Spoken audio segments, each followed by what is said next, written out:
Hi, I'm Logan. I've been shooting stock photos for 7 years and I've been making a full-time living from it for 6. In this video I'm going to share my tips for how you can start your passive income in stock photography today.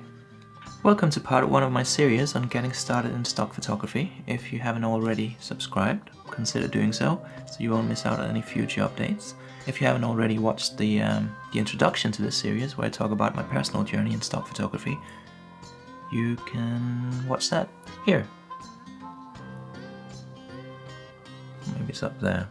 So what's stock photography?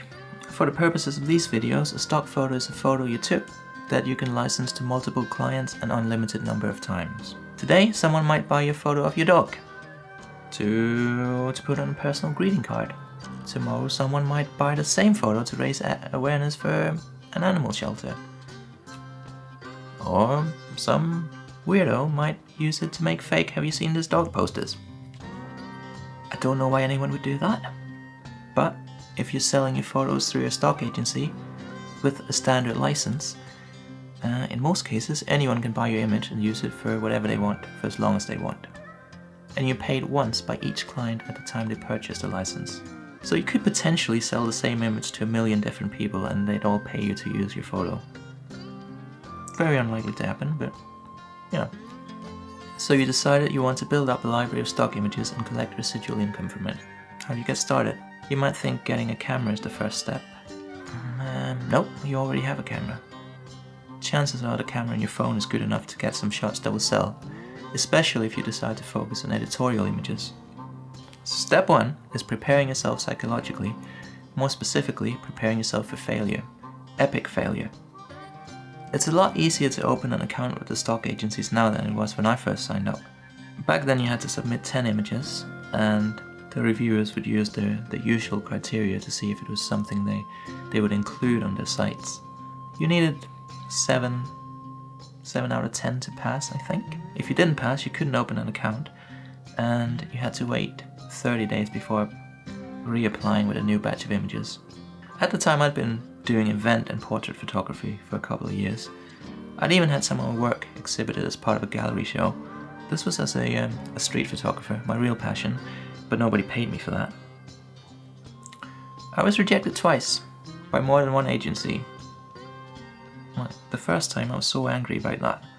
I was counting the days and as soon as I could I threw another 10 photos at him and I was rejected again. Yes, don't do that. Don't upload stock photos when you're angry with the agency. That's the advice here. If you're rejected, just stay calm and keep trying. Now, today, if you want to sign up with an agency, just go to their contributor portal, Adobe, Dreamtime, to mention a few agencies. You'll find direct links below. You give them your details and you can start uploading straight away. And you can start earning straight away if they accept the photos you submit. However, chances are that they won't. How you sign up has changed, but the quality control hasn't. They will reject your images for reasons you have never heard of. I think doing stock photography has actually made me a better photographer because it has introduced me to technical aspects I never paid attention to before. Chromatic aberration, that purple fringe you sometimes see around tree branches when you shoot them against a white sky. That's a rejection. I've never heard of that. Noise. That's a rejection. Moire, these colored lines you sometimes see in clothes, especially if it's a kind of trippy fabric with lots of lines, fine patterns. If there's too much of that, too much moire, that's a rejection as well. In stock photography, focus and sharpness are some of the most important things. Say if you take a shot of somebody from, say, a few feet or a meter away, you want to be able to count the hairs on their head. That's how sharp you want your images to be. The focus needs to be on your main subject and it has to be clear. If you're shooting a person with a shallow depth of field, you want to focus on their eyes. You might say that you place the focus on the nose for artistic reasons. That's not going to fly in stock photography. One of the most common rejections, however, is not including model release or not filling it in properly. Most of the agencies offer you release templates that you can download. I use an app called Easy Release. I'm not affiliated with that. I'm not earning anything from saying this. I just really like it. It's great because it keeps your releases organized. You can sync it with Dropbox, and you know you've always filled out all the information correctly because it will tell you if information is missing. Another common reason for rejection is copyright and trademarks. You want to make sure that all logos are completely removed from your shots. Photoshop them out, or even better, try not to get any in your frame in the first place. I forgot to mention, some agencies offer you the opportunity to sign up exclusively with them or make individual photos exclusive to their site. In return, they will give you a better rate of commission. Typically the split for a sale is 60-40 or even 70-30 in the agency's favor. If you go exclusive, you get some more favorable terms. Now personally, I would not recommend doing that. I like to maintain as much control as possible. If somebody approached me, say through my website, asking to license an image exclusively for some ridiculously huge sum of money, I want to be able to do that. By the way, occasionally you might get clients asking to license an image exclusively through the stock sites, even if you didn't offer to sell an exclusive license initially. That's happened to me a few times, and each time all I had to do was remove the image from all other sites for durations of 3 years or something like that. So yeah, I recommend you keeping your options open. Okay, so now that you've signed up with a few stock agencies and you've hopefully had a few images accepted, what happens next? Probably not a lot. Depending on how many photos you had accepted initially, it could be weeks before you make a sale.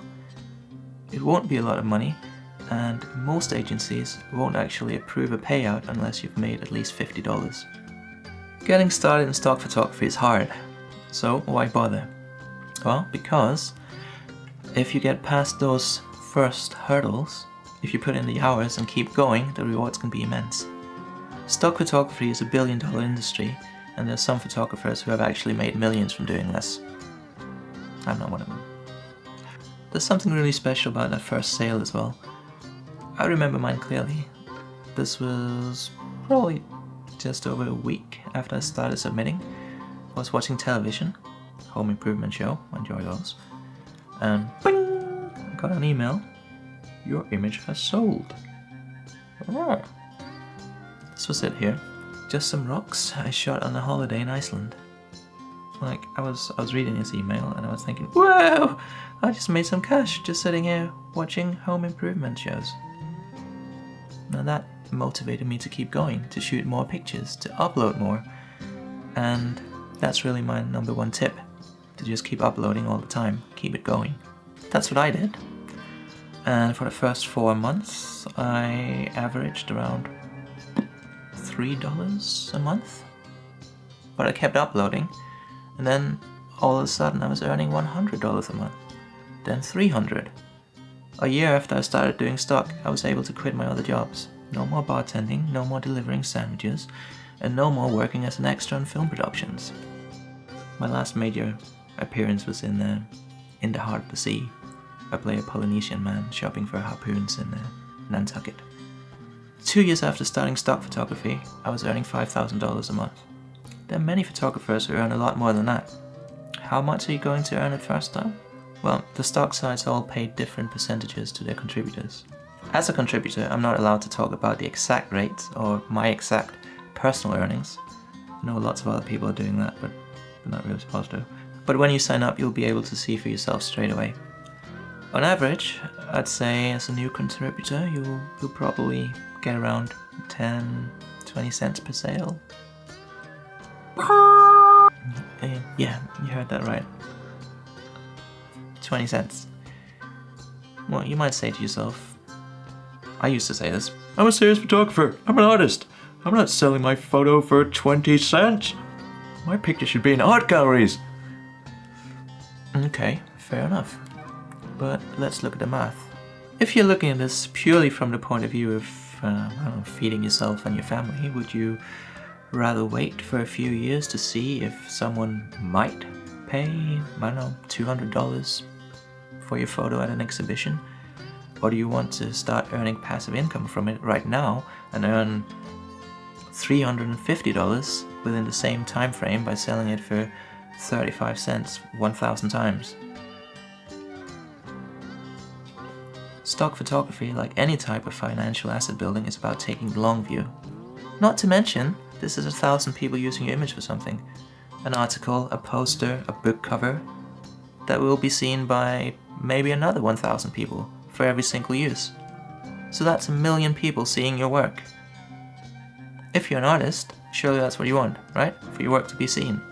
So I think anyone who likes taking photos could do stock photography. But is it especially suited for certain types of people? I'd say so. I personally don't like working with clients. It's not my thing. I don't like it. I like being my own boss. I don't like the stress that comes with deadlines. I don't like taking orders from people. Stock photography allows me to do what I want to do when I want to do it. If you're just learning photography, it's the perfect way of learning whilst getting paid as well. You'll get free feedback from the agencies in the form of extremely harsh criticism and rejections, but you'll also be paid, like once you start selling images. The alternative would probably be an unpaid internship. If you're traveling the world and you want to make some money along the way, stock photography. You'll be taking loads of pictures anyway, you might as well make some money doing it. Also, young people wanting to make money while traveling. Traditionally, you would probably, look for work in hostels, bars, farms. Depending on where you are, you might need a work visa for that. In most countries, as a tourist, you're free to take pictures, no questions asked. If you're already an established photographer, doing stock photography on the side could be part of your retirement plan. Running around at a wedding with 3 DSLRs around your neck, from early morning until well past your bedtime, that might be fun right now, but will you still enjoy it when you're 50, 60? Or what if the work dries up? Slowly building up a stock photography portfolio now could be providing you with passive income years into the future. That's it for part 1 on starting your passive income in stock photography. I hope I answered some questions you may have. If this was helpful, hit the like button. If there's anything else you'd like to know or something else you think I should do a video on, leave your comments below. I'll be adding new content every week. Be sure to hit the subscribe button to be notified as soon as that happens. The next episode of this series is going to be a little bit more technical. Woohoo! Camera gear. Everybody loves camera gear.